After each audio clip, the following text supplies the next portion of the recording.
Okay, so now you know why live video streaming is exciting and you know what it's all about. Now it's time to learn about the leading platform, Periscope. What's more, we'll also see how to get set up with a Periscope account, how to find your way around, and how to start filming. This is where it all starts. So, why Periscope and not, say, Meerkat? Well, simply put, Periscope is currently the best platform. It has the most users, and it's also owned by Twitter for better synergy with other social media. What's more, it has the very best looking app. It has a much slicker interface than Meerkat and feels a lot more polished, more intuitive to navigate, and more professional. By comparison, Meerkat is really a little rough around the edges. What's more is that Periscope has a lot of impressive features not offered by Meerkat. The first among these is the interactive map.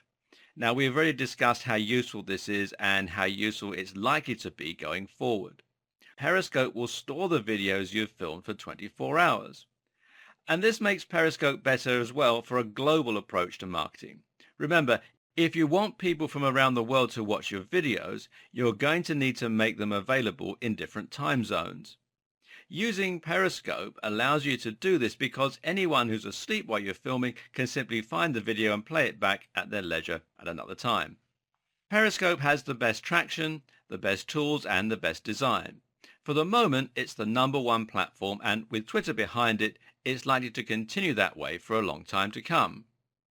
While Periscope is the app that everyone is talking about right now, it was actually Meerkat that was the first of its kind to truly kick things off.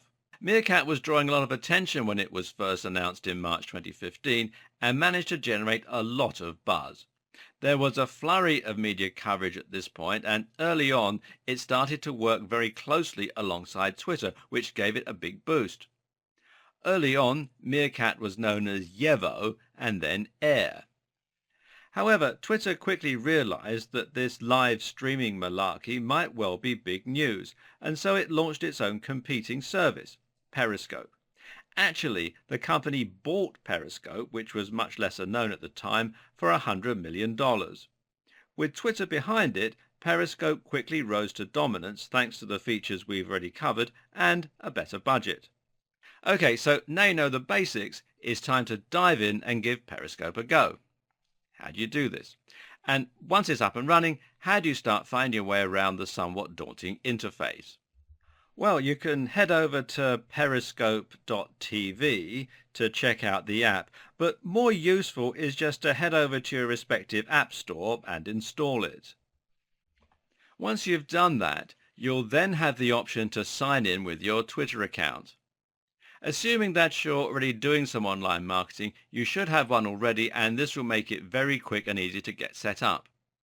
Taking this route is also advisable for another reason. It will allow you to follow people on Periscope that you're following on Twitter, and it will let your Twitter followers find your videos too.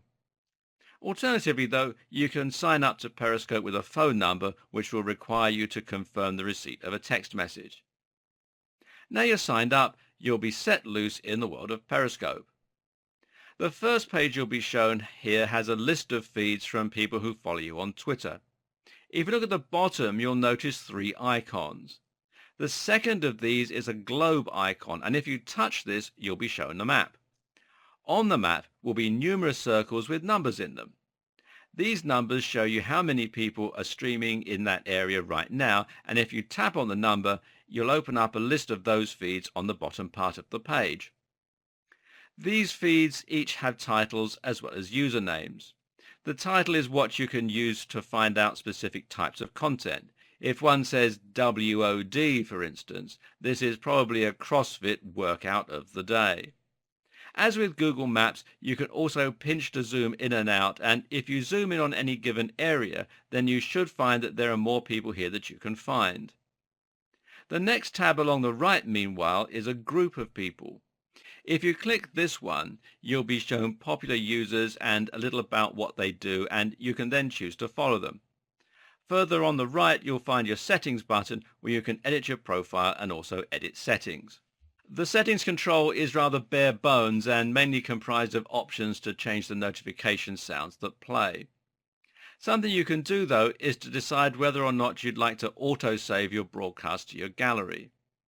This is an interesting option for marketers as it means that you can theoretically save the videos you're making as you're making them and then upload them to YouTube later or just watch them back for your own private viewing. Note that this autosave function is off by default. Therefore, if you would like to save your videos, you want to head in here and change that. Once you've found a video that you want to watch, just touch the title or the thumbnail, which will be a still from the video, and it will open up. After connecting for a moment, you'll be able to hit a play button in the bottom right-hand corner, which will begin the stream. From here, you can then type into the Say Something box in order to add your own comments. Alternatively, you can also share the video if you want other people to see it or like it, which will show a little heart on the video that will serve as a nice compliment for the person recording. When you start streaming, your name will show for the broadcaster and they'll also be able to see the comments that you post, as will others. They can then respond to you directly by talking, and this then creates a two-way communication between the broadcaster and the viewer. It's recommended that you spend some time at this point watching videos that other people have uploaded. Doing so will allow you to get a good idea of the kinds of content that people upload and what's successful on the platform. Okay, that's enough build-up. It's time to stream your first video. Now, don't be anxious. While it can seem scary, there really is nothing to worry about. To begin with, the video that you're going to make should be something really simple and straightforward, and it doesn't necessarily have to be entertaining. For instance, it's perfectly acceptable just to record a video of you pointing the camera around your room. The video will be lost in 24 hours and very likely few people will see it. So just take a few deep breaths and get ready to start filming. Now what you're going to do is find the icon that looks like a camera. This button is down at the bottom right and is a red circle. Hit this and you'll be able to enter the title for your video and to decide whether it should be public or private as well, and whether or not you want to share your location and whether you want to tweet what you've just been streaming, and this is great if you already have an audience. Choose a title that's going to sound interesting to your niche and then just hit play. From there, you'll see the feed yourself as you point the camera around, and you can decide whether you want to stop the video or flip to show the front-facing camera. There are actually no controls right on the Periscope screen itself. Thus, in order to control it, you slide down and then hit stop to stop it. And you double tap the screen anywhere to flip to the front-facing camera.